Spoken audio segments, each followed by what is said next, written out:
Assalamualaikum warahmatullahi wabarakatuh. Assalamualaikum warahmatullahi wabarakatuh. Iya, selamat malam Dokter Abror dan Sobat Healthy sekalian. Ya. Gimana kabarnya dok? Untuk sesi 2 lanjut? Masih semangat. Baik, Sobat Healthy juga semoga masih semangat ya.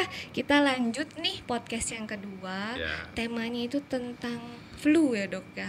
Berhubung sesuai dengan sekarang nih lagi musim dingin, Ya. hujan, banyak yang ngeluh, aduh saya kena flu gitu kan, batuk pilek hidung meler gitu kan ya dok. Betul, Nah betul. jadi sekarang kita angkat topik itu.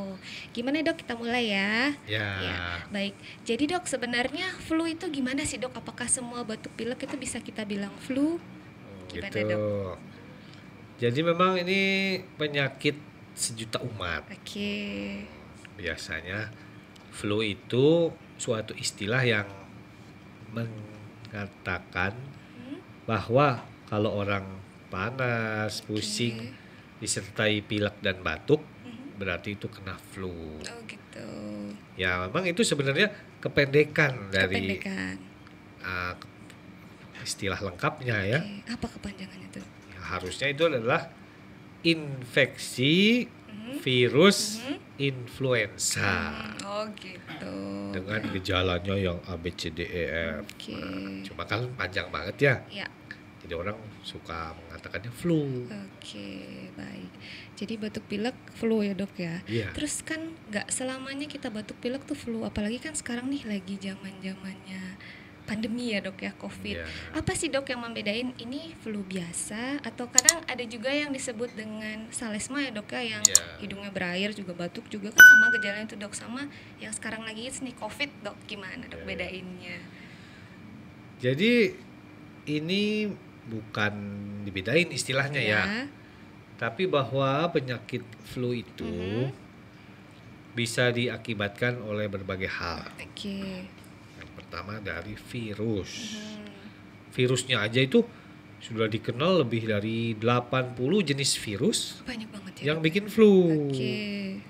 Ya, termasuk itu ada golongan rhinovirus, ada golongan Coronavirus coronavirus. ya. Terus apa lagi ya, virus-virus yang influenza virus. Ya. Ya, semuanya menyebabkan flu.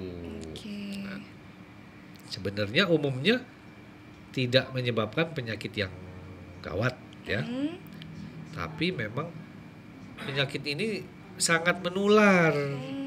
Ya, sama yang sering kita dengar tuh kan disebut penularannya lewat droplet. Oke. Jadi droplet satu kali bersin, satu kali batuk itu berjuta-juta virus melalui droplet itu mudah sekali menyebar.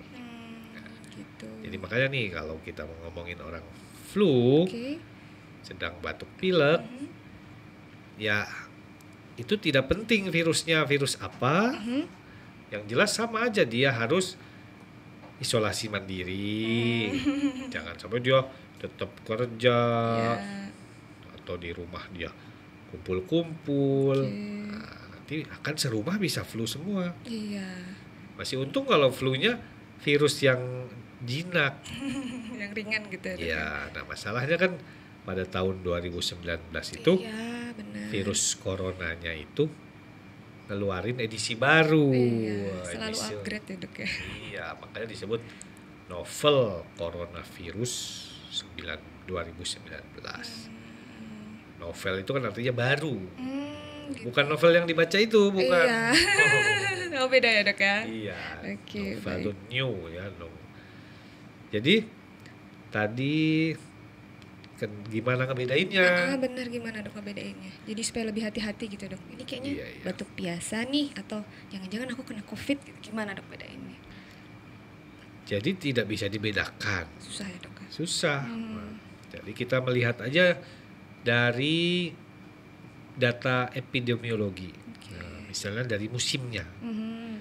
Kalau pada musim-musim dingin, musim hujan, itu flu dengan segala jenis penyebab virusnya itu mungkin semua, mungkin. Nah, tapi kalau kemarin musim panas, kok banyak yang kena flu, ketularan. Nah, itu secara epidemiologis Nah, kemungkinan kok musim panas kena flu. Bisa jadi itu COVID. Nah, gitu. Nah, kalau sekarang nih musim hujan, Iya. ada teman flu atau kita flu, Eh, rada parno gitu dok. iya Kenapa boleh nih? kita waspada. Tapi kalau ini mungkin karena memang musim flu Karena aja. musim, baik. Dan kalau COVID itu kan antara ringan, sedang, Berat. sama dengan virus lain. Oh, Nah, gitu. kalau virus lain cuman jarang berat. Oke. Kalau COVID, nah itu kan ada yang berat. Berat artinya dalam hitungan hari Iya. paru-parunya bisa putih semua. Jadi makanya di sini kita harus memandangnya dengan lengkap, holistik, Baik. bahwa flu sejak dulu juga ada, Oke. disebabkan oleh berbagai jenis virus. Nah, kalau sekarang kita lebih rumit karena adanya virus corona. Jadi ya intinya sih mau zaman dulu juga mestinya orang flu itu istirahat, Iya dok ya. diam di rumah, jangan main-main. Nularin ke yang lain soalnya Iya. dok ya. Iya baik, berarti tergantung penyebabnya ya dok ya. Iya. Dan memang dari dulu udah ada, apalagi Sudah pengaruh ada. musim, sekarang musim dingin ya dok, banyak yang Iya. batuk pilek. Terus dok, kapan sih kita harus waspada? Maksudnya saya nih gampang kena flu, atau yang orang lain kok nggak kena flu padahal kontak dekat nih, kok saya flu kok dia enggak gitu. Apa sih dok faktor resikonya kok bisa orang kena flu gitu? Iya, itu faktornya kan ada 3 ya. Oke. Yang pertama diri kita sendiri, barangkali diri kita sedang lemah, atau Baik. diri kita itu stres, ada nutrisi dan vitamin yang kita kurang. Nah, itu faktor diri kita sendiri Oke. yang imunnya lemah. Imun ya dok ya, balik lagi. Itu makanya dari diri kita hanya bisa meningkatkan. Mhm. Yang kedua faktor itunya virusnya sendiri.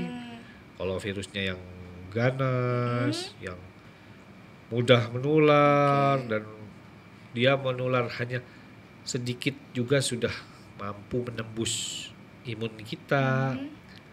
Nah, itu bisa jadi kita ketularan juga meskipun kita sudah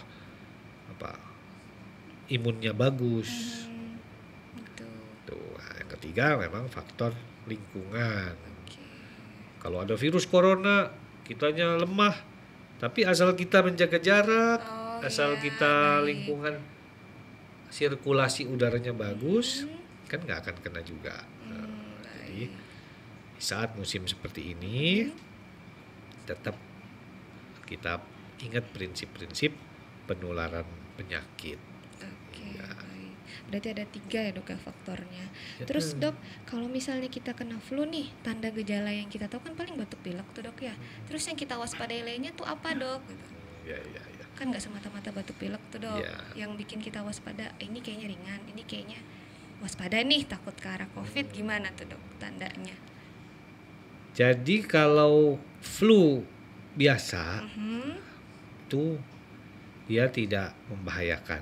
Oke. Memang lemesnya sama, Oh gitu. pusing, pegel-pegel badan sama, tapi dia biasanya sembuh dengan sendirinya. Oh gitu. Iya. Baik, dok. Nah, apabila sudah waktu sembuh kok belum sembuh ya, biasanya kalau virus itu kan masa inkubasinya 2 hari, 3 hari. Nanti masa parahnya 5 hari, seminggu. Nah, bila nanti masa-masa harusnya baik, sembuh, kok memburuk, makin berat, bisa jadi timbul infeksi sekunder. Gitu. Ya, kayak ada lendir yang ditumpangin oleh bakteri.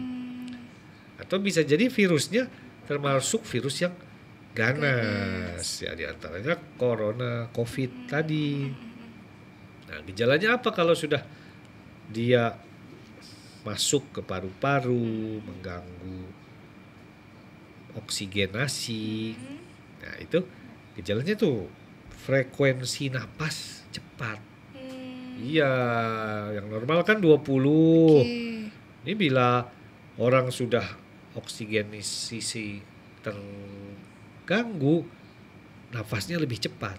Kayak orang lari mungkin dok ya, ayo Nah, gitu bisa ya. cepat. Padahal diem. Terus kelihatan apa nih, otot-ototnya juga capek gitu, bergerak. Bisa jadi hidungnya juga kembang kempis, ada biru kebiruan. Jadi tanda-tanda gangguan infeksi nafas bagian bawah itu yang harus kita waspadai. Kalau flu itu kan bagian atas doang. ISPA ya dok ya, Iya. infeksi saluran pernafasan atas. Oke. Kalau udah bawah tuh udah sesek, demamnya lebih, batuknya juga lebih. Gitu, baik. Terus dok, kalau misalnya kita udah kena flu nih dok, kira-kira apa yang bisa kita lakukan di rumah nih dok sebelum ke dokter nih gitu? Di rumah dulu lah diapain gitu dok? Ya. Memang ini yang utama nih, istirahat. Jangan olahraga. Jangan lagi flu. Iya dok. Ibarat badan kita itu lagi mau ngusir penyakit nih. Ya kita bantu. Ya istirahat. Yang kedua makanan. Makanan harus tetap dipaksain aja. Iya, biasanya nggak nafsu makan ya dok. Iya, makan itu kan nggak harus untuk cari enak, tapi cari sehat. Terus cairan. Minum terus. Sebab kan kalau flu di saat kita demam tuh penguapan lebih tinggi. Saat napas kita cepat juga keluar hilang cairan lewat nafas itu cukup besar. Nah, baru yang keempat, kalau memang ada indikasi kita bisa menggunakan obat-obatan.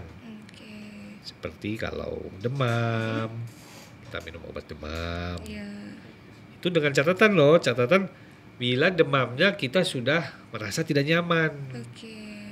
Kalau kita demam tapi tidak mengganggu kitanya, nggak lemas, nggak pusing, sebenarnya demam itu dibutuhkan oleh tubuh buat mengusir virusnya. Oh gitu ya dok ya, jadi pertahanan tubuh Pertahanan justru dengan demam ya dok ya. Biar aliran darah lancar sehingga tentara imun kita itu cepat bisa mencari virus-virusnya ada di mana. Gitu. Nah, kadang-kadang kalau sobat healthies terlalu buru-buru, manja, bisa jadi penyakitnya makin lama. Gitu. Iya, harusnya virusnya udah nggak betah karena kepanasan. Iya benar. Kok dia jadi adem nih, enak. Tambah betah virusnya dok ya. Iya, hati-hati. Makanya termasuk mandi itu masih boleh. Air hangat mungkin dok ya. Iya, hangat tapi jangan terlalu panas ya. Ngelotok nanti dok. Maksudnya kalau dingin tuh kan lebih seger. Iya sih. Seger tuh kan cenghar. Baik dok. Terus nanti bila perlu, misalnya orangnya nih lemah sekali atau sudah tua, memang ada obat-obat antivirus. Sejak zaman dulu juga obat flu itu ada antivirus ya, influenza ada. Yang namanya itu tuh oseltamivir. Itu tuh memang dulunya untuk obat flu. Oh gitu ya dok ya. Nah, pada saat COVID, berhubung obat COVID belum ada, akhirnya pakai obat flu aja dulu. Karena sama-sama virus ya dok ya. Oke. Nah, nanti step by stepnya begitu. Baik dok. Terus dok, kalau misalnya nih yang kita khawatirkan kalau misalnya udah flu kan tadi kata dokter harusnya dalam waktu 7 hari udah membaik. Terus kalau misalnya memburuk kan kata dokter bisa ke saluran nafas bawah ya dok ya. Batuknya tambah sering, demamnya tambah tinggi gitu kan. Terus gimana nih dok penanganannya? Ya nanti flu yang sudah disertai infeksi sekunder itu membutuhkan penanganan, yaitu perlu antibiotik. Ya, karena apa? Dia sudah lolos nih, virus dan bakterinya sudah berhasil masuk Sedangkan di tempat paru-paru itu sangat sangat nyaman buat bakteri dan virus berkembang biak. Oke. Jadi memang perlu penanganan lebih lanjut, khususnya antibiotik. Karena apa? Bila sudah bakteri itu sudah masuk, nanti dia kan akan masuk juga ke seluruh aliran darah. Oke. Nah, itu bisa nyangkut di mana-mana itu. Takutnya nyangkut di jantung, Oh iya dok ya. nyangkut di ginjal. Nah, karena bakteri itu kan ukurannya lebih besar, jauh lebih ganas dari virus. Kalau virus itu sangat kecil, cuma karena jumlahnya banyak. Nah, memang demam karena virus. Tapi kalau masalah kerusakan, masalah bahaya, bakteri itu juga jauh lebih berbahaya. Baik. Tuh. Nah, kemudian tentu kalau sudah lewat masa flu tapi masih sakit, nah kita cari lagi komplikasi yang lain. Jangan-jangan timbul radang di mana sekitar tenggorokan, bisa radang di selaput paru-paru. Bisa kemana-mana dok ya? Iya, bisa di rongga hidung, di sinus. Sinus. Bisa ke telinga. Nah, kalau sudah flu yang sampai timbul komplikasi, itu memang penanganannya lebih panjang.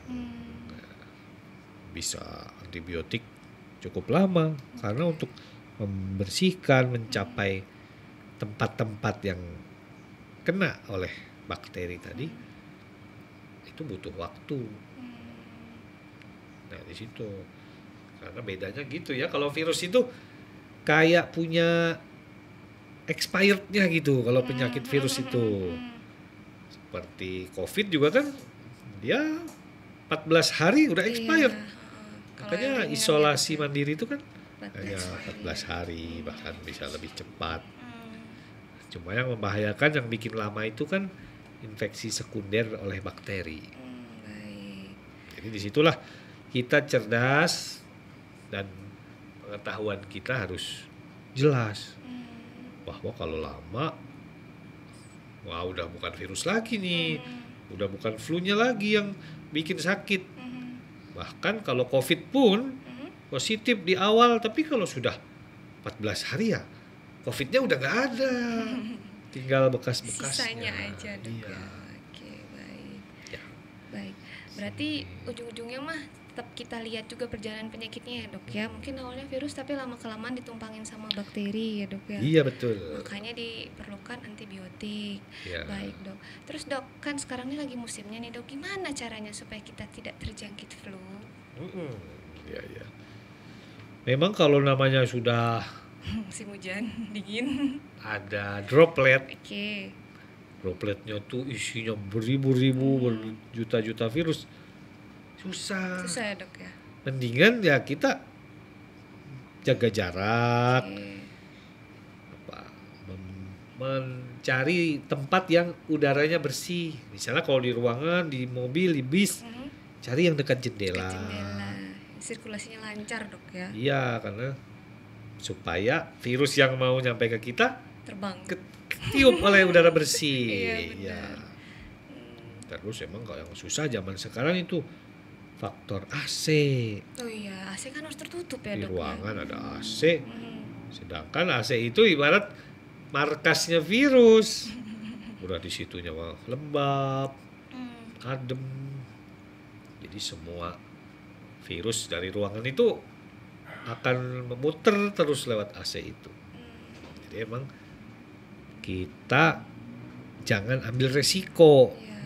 Kalau bisa nggak ke ruangan tertutup, nggak ke ruangan ber-AC, lebih baik dihindari. Baik dok. Apalagi ke mall. Keramaian. Iya, gedungnya segede gitu. AC-nya tertutup. kadang sentral. Iya benar. Pengunjungnya banyak. Oke. Ya emang gitu, agak apa ya? Agak sulit ya dok. Perlu menggunakan akal sehat. Jadi nggak rumit. Oke, baik. Terus gimana nih dok kalau misalnya penggunaan yang lagi hits tuh dok, Apa air itu? purifier. Ini sebenarnya benar nggak sih dok? Gitu. Ya, Iklan jadi ya jadinya ya.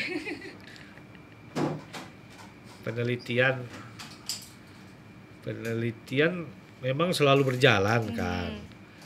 Dan secara data ilmiah namanya virus itu kan makhluk hidup yang sangat halus banget, sangat kecil banget. Ya. Oh, jangankan pakai sinar ultraviolet, Oke. jangankan pakai pemanas. Ya didiemin aja, kalau dia tidak ada inangnya, pasti mati sendiri. Oh gitu. Nah, jadi kalau air purifier nih ya ibarat membantu aja. Tapi kan lihat nih, air purifier di sini, apakah udara dalam satu ruangan akan kesedot? Belum kalau yang sudah nempel-nempel di permukaan. Ya, ini kan nggak akan kesaring. Kesedot ya dok ya, baik. Jadi itu sih apa ya, secara akal sehat tidak begitu masuk akal, tapi daripada tidak ada boleh. Oke, baik kalau begitu. Kalau yang bagus sih pakai sinar matahari, Oh iya. pakai apa? Ya pembersih yang nyedot debu, yang memakai HEPA filter. Oh iya, HEPA filter. Oke, Ya. yang lagi hits sekarang tuh ya dok. Ya. Baik kalau begitu. Terus gimana nih sobat healthies, dari pembicaraan kita saat ini ada yang mau ditanyain dulu nggak? Ya, coba ada yang tanya. Mangga. Dari Vivian_Trisna. Oke, Pelanggan setia. baik. Dok, dosis vitamin C untuk yang flu gimana? Yang konon katanya sering konsumsi vitamin C, sakit flu jadi cepat sembuh. Wah, masalah vitamin C ini dok. Gimana nih dok penggunaannya, dosisnya? Coba berapa? dijawab dulu sama Dokter Cempaka. Kok jadi sama saya dok? Ya sebenarnya Saya mau sih. ke situ dulu. Oh ya mangga. Tuh ngobrol dulu sama Dokter Cempaka. Jangan lama-lama ya dok.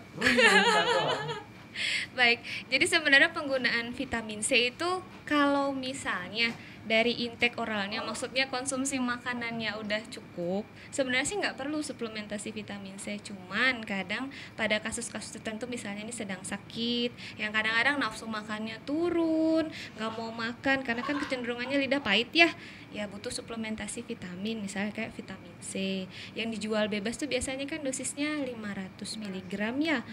Sebenarnya bisa 1 kali sehari atau 2 kali sehari itu udah cukup. Soalnya berlebihan konsumsi vitamin C juga nggak baik untuk tubuh, memperberat kinerja ginjal, jadi kasihan ginjalnya. Toh ujung-ujungnya kalau vitamin C berlebihan juga bakalan dibuang juga lewat ginjal gitu ya. Gimana? Ini salah kaprah waktu pas COVID gitu, Iya. lagi zaman-zamannya COVID Iya. kan banyak orang konsumsi vitamin C malah hampir 1 hari itu 1 kali. Jadi nggak baik juga ya? Iya, nggak baik. Karena pada dasarnya yang berlebihan itu tidak baik. Sebenarnya dari konsumsi makanan juga udah cukup.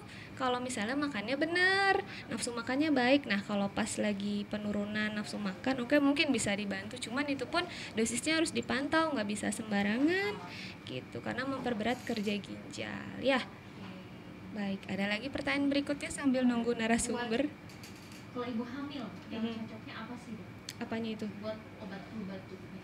Kan suka ada tuh kadang katanya nggak boleh dari dokter kehamilannya, nggak boleh ini, nggak boleh itu. Oh Cocoknya gitu. gimana? Iya baik.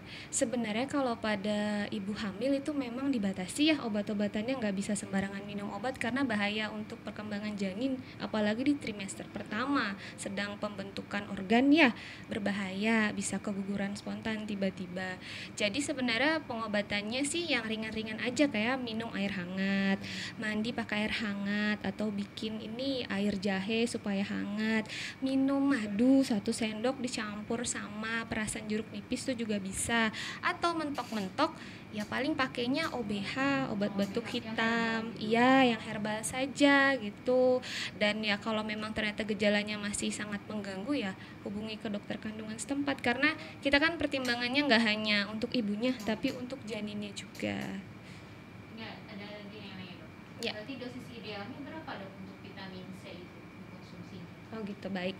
Jadi sebenarnya sih dosis vitamin C itu kebutuhan hariannya itu bervariasi tergantung usia, dari mulai bayi, anak-anak, dewasa sampai lansia. Sebenarnya kalau untuk hari-hari tuh nggak terlalu besar. Jadi maksudnya kayak usia anak-anak itu paling cuman di bawah 50 mg udah cukup. Terus untuk dewasa juga 75 mg sampai 150-200 itu cukup. Cuman kadang-kadang karena kita punya kebutuhan khusus, karena kan vitamin C itu kan antioksidan ya, membantu mempercepat imunitas kita supaya cepat sembuh nih dari penyakit.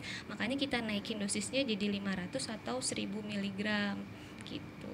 1 gram atau 1000 mg ya. Solusi kalau misalkan kita sering flu gitu, jadi kan walaupun nggak musim penghujan tapi dalam ruangan ber-AC kayak gitu pasti sering flu gitu, itu gimana solusinya?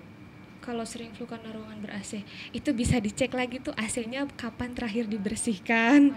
Kadang memang iya bisa jadi karena kan namanya AC kan udaranya muter situ-situ aja, takutnya ada alergen yang nempel di situ ya, muter di ruangan itu aja, makanya jadi bikin kita batuk pilek terus. Jadi nggak semata-mata karena virus, tapi bisa juga karena ada alergen yang ada di AC-nya itu. Jadi yang pertama itu dibersihkan AC-nya. Terus yang kedua, suhunya jangan dingin-dingin, takutnya emang udah punya bakat alergi ya, kena dingin jadinya meler aja hidungnya gitu. Soalnya ada tuh keponakan gitu ya, mungkin karena sering tidur di AC jadi yang grok-grok aja, sering meler jadi grok-grok aja. Kepengaruh dari itu bener AC ya? Ada bakat alergi nggak? Oh, kurang tahu juga. Ceknya gimana? Biasanya kalau ada bakat alergi tuh kelihatan dari orang tuanya atau dari anaknya sendiri. Biasanya kalau orang yang punya bakat alergi tuh kulitnya lebih sensitif, gampang merah-merah, alergi biduran tuh. Oh iya. Ya, itu yang pertama. Terus yang kedua, kalau pagi-pagi udara dingin itu kadang-kadang gampang bersin atau gampang meler. Itu juga sama, atau punya alergi sama makanan, sama biasanya punya riwayat keturunan kayak asma. Itu biasanya memang lebih rentan kena batuk pilek, tapi ya memang karena bawaan alergi. Berarti baiknya jangan di ruangan ber-AC untuk baik buat tahu semua ya. Sebenarnya sih ruangan ber-AC nggak masalah, cuman itu yang harus rutin dibersihin, sama suhunya jangan terlalu dingin. Karena kan kalau anak-anak tuh kan metabolismenya tinggi ya, gampang keringetan. Soalnya anak saya juga umur 2,5 tahun tuh demennya di AC, karena kalau nggak dipasangin AC suka gelisah boboknya. Cuman kita setting suhunya jangan terlalu dingin, jadi suhu ruangan aja paling 25 derajat Celcius gitu ya. Dan narasumbernya bisa ditanyakan langsung nih dok, masalah penggunaan AC kok gampang jadi batuk pilek, ada hubungannya nggak sih dok?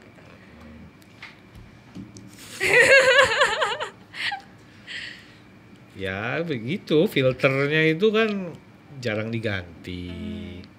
Kemudian namanya AC itu kan memakai zat air ya. Sedangkan zat air itu yang membuat virus, bakteri bisa hidup. Karena ya ibarat ya numpang di droplet itu. Jadi ya namanya sekarang kan teknologi, ya kita pengen adem, pengen nyaman, tapi harus paham resiko-resikonya. Ya bukan berarti antipati dengan AC, tapi itu ya gitu resikonya ada. Jadi segala sesuatu ada resiko ya dok. Ada resikonya. Nah, makanya ada beberapa AC yang pakai teknologi tadi ion plasma, filter ya, iya. plasma cluster. Ya, jadi mudah-mudahan itu membantu. Harapannya seperti itu. Harganya juga lumayan dok kalau yang pakai teknologi Oh, canggih gitu? itu. Iya. Jadi curhat. Ya baik, gimana bisa menjawab pertanyaannya? Ada lagi. Dok, untuk flu dan timbul suara sengau bisa sembuh dalam berapa hari? Oh, flu yang sampai bikin sengau tuh dok, gimana? Kira-kira Ya, sembuhnya berapa lama? Bisa langsung. Bisa langsung ya? Ya memang karena kan di situ bengkak ya, dinding rongga hidungnya. Itu bisa selain dengan menghangatkan badan dengan obat, atau yang lebih mudah itu dengan terapi uap. Oh, yang uap air panas tuh ya? Iya, dok, ya? jadi kan dengan dikasih uap itu yang tadinya pada mengering, kental akan lebih encer untuk mudah dikeluarkan. Kemudian yang tadi pada bengkak itu darah yang ada di situ akan lancar, jadi tidak bengkak lagi. Jadi ya nggak usah khawatir. Mungkin yang dimaksud bukan hidungnya sengau, mungkin suaranya Serak hilang mungkin ya. Ya kadang-kadang Suara batuk serak hilang. suaranya. Ya. Sampai hilang malah suaranya. Ya. Ya itu kalau kita tahu anatomi pita suara kan Yes. kayak gitar, kalau dipegang aja dikit udah nggak bunyi gitar itu. Demikian juga pita suara, kalau ada sesuatu yang menempel ya udah nggak bisa getar, Nggak keluar suaranya. nggak ada juga. suara. Jadi hal kecil sedikit aja bisa bikin suara hilang. Nah memang lebih baik jangan kena flu. Kalau udah kena flu itu ya mau orang hebat, main atlet juga ya tetap aja tumbang. KO ya dok. Iya. Baik. Ada lagi pertanyaan selanjutnya? Oh belum ada. Ya kita ngobrol-ngobrol dulu aja dok. Tadi vitamin C gimana? Vitamin C tadi saya bikin dosisnya kalau nggak 1 kali sehari, 2 kali sehari. Pokoknya 1 gram aja dok. Soalnya Ya. kelebihan juga nggak bagus kan dok. Nanti kerja ginjal jadi meningkat. Ya, betul. Toh dibuang juga kalau kelebihan. Ya. Ya, Dok. Iya, lagian apa tuh pembuktiannya juga belum meyakinkan ya bahwa suatu zat atau vitamin bisa ajaib gitu ya mempercepat sembuh. Tetap ini kan sangat rumit, kompleks. Badan itu tidak hanya dari satu hal kok langsung sehat, langsung ini hebat sekali, atau ramuan atau obat apa, nggak bisa. Ya kalau prinsip saya, kalau kita sakit terima aja, Dinikmati saja ya dok. nikmati saja. Dan itu kan sakit itu adalah bentuk vaksin yang paling ori. Oh iya benar. Iya. Kalau istilah di TV itu kan berani kotor itu baik. Ya, iklan lagi. Iya, saat kotor itu banyak vaksin-vaksin yang masuk dengan dosis-dosis yang kecil, sehingga nanti kedepannya malah jadi kita lebih kebal. Kalau orang terlalu apik, terlalu dilindungi, Terlalu bersih. wah, nanti dia jajan bakso sedikit udah mules. Iya dok. Malah jadi sensitif ya dok. Ya? Iya, Baik. kan mangkok bakso itu kan Iya. Bakso keliling apalagi. Iya. Ya, Dok, ya? Iya. baik. Oke. Gimana, ada pertanyaan lagi? Oh belum. Kemudian dok, kalau misalnya ini kan virus nih dok. Kalau vaksin punya peranan nggak nih dok untuk mencegah terjadinya flu ini? ya. Jadi namanya manusia itu sangat berakal, hebat. Segala cara itu diteliti. Ya. Ada yang pakai kalung, ada yang pakai anu. Iya. Nah, kalau pakai vaksin itu suatu cara juga yang sudah dibuktikan ada manfaatnya. Karena kan vaksin itu dibikin menyerupai penyakit yang mau dituju. Otomatis karena dibuatnya dia mirip, tubuh kita kan jadi sudah kenal. Jadi ya sudah diteliti dan melalui metode ilmiah. Jadi bukan cuman katanya, bukan cuman kasus kebetulan kalau divaksin itu bagus. Ini bukan kebetulan, memang sudah melalui diteliti ya, metode ilmiah. Kalau di tes, diulang, diuji, ya memang terbukti. Jadi jangan lagi ragu-ragu.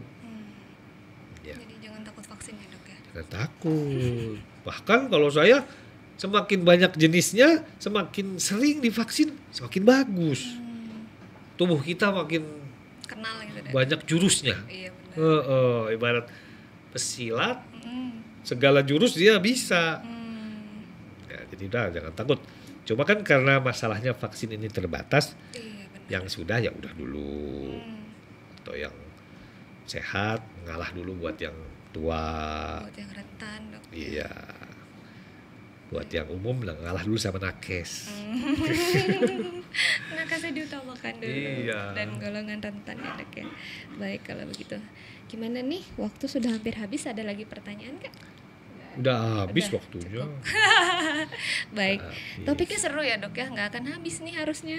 Iya, Cuma kan namanya dibatasi juga waktu. ngobrol. Apalagi kalau ada kopi. Iya. Ngopi hangat-hangat lagi hujan dok ya. Iya. Baik, kalau begitu saya rangkum ya dok ya. Jadi Boleh. influenza ini sebenarnya kalau influenzanya penyebabnya virus influenza, tapi lebih tepatnya sini sekumpulan gejala ya, dok ya, infeksi saluran pernafasan atas, entah itu penyebabnya karena virus, entah itu virus influenza, tadi yang itu COVID ya dok ya, coronavirus atau rhinovirus, dan gejalanya ya sama, hampir sama semua ya dok ya, batuk, pilek, demam, nggak nafsu makan, susah tidur gitu ya dok ya, bahkan bisa sampai yang bikin mencret tadi kata dokter ya. Cuman yang dikhawatirkan kalau misalnya itu sampai menimbulkan komplikasi sampai ke saluran pernafasan yang bawah, jadi itu butuh penanganan ekstra, misalnya penggunaan antivirus saja mungkin nggak cukup, jadi perlu ditambahkan antibiotik, tapi itu juga harus atas saran dari dokter. Kemudian yang berikutnya pencegahannya yaitu gaya hidup sehat, makan makanan yang bergizi, kemudian jaga lingkungan, maksudnya usahakan di sirkulasi yang baik. Kalaupun di tempat yang tertutup ya jaga jarak sama pakai masker. Terus jangan lupa divaksin. Kalau ada kesempatan vaksin kenapa enggak, kecuali ada hal-hal yang membuat tidak bisa vaksin ya dok, ada kontraindikasi sih vaksin juga. Begitu. Ada lagi dok tambahannya dok? Ya, vaksin ini pun bukan hanya vaksin COVID. Buat orang-orang yang rentan, itu ada vaksin influenza. Itu agar setiap musim flu, orang-orang tersebut yang kalau kena influenza dia lemah, kritis, bisa terhindar. Gitu, baik. Dan itu pengalaman saudara saya, uak-uak saya, emang benar sejak dia rajin divaksin flu, ya dia jarang batuk, jarang kambuh asmanya. Jadi gitu, vaksin itu udah dari dulu sudah ada, jangan ditakuti. Baik. Baik kalau begitu. Mungkin itu saja ya dok ya. Terima kasih untuk juga ya hari ini. Sami-sami dok sudah diundang. Mungkin next bisa diundang lagi. Iya dong. Biar bisa sharing lagi. Kemudian sobat healthy jangan lupa di follow IG-nya Apotek Al Abrol, sama YouTube channelnya jangan lupa di subscribe Dr. Handono Abrol ya dok ya. Nantikan lagi podcast yang menarik, topik-topik berikutnya di hari Jumat depan ya, insya Allah setiap malam jam 7, sesi 1 sampai jam 8, sesi 2 dari jam 8 sampai jam 9. Mungkin cukup itu saja ya dok ya. Saya tutup, wabillahi taufiq wal hidayah, wassalamualaikum warahmatullahi wabarakatuh. Waalaikumsalam warahmatullahi wabarakatuh.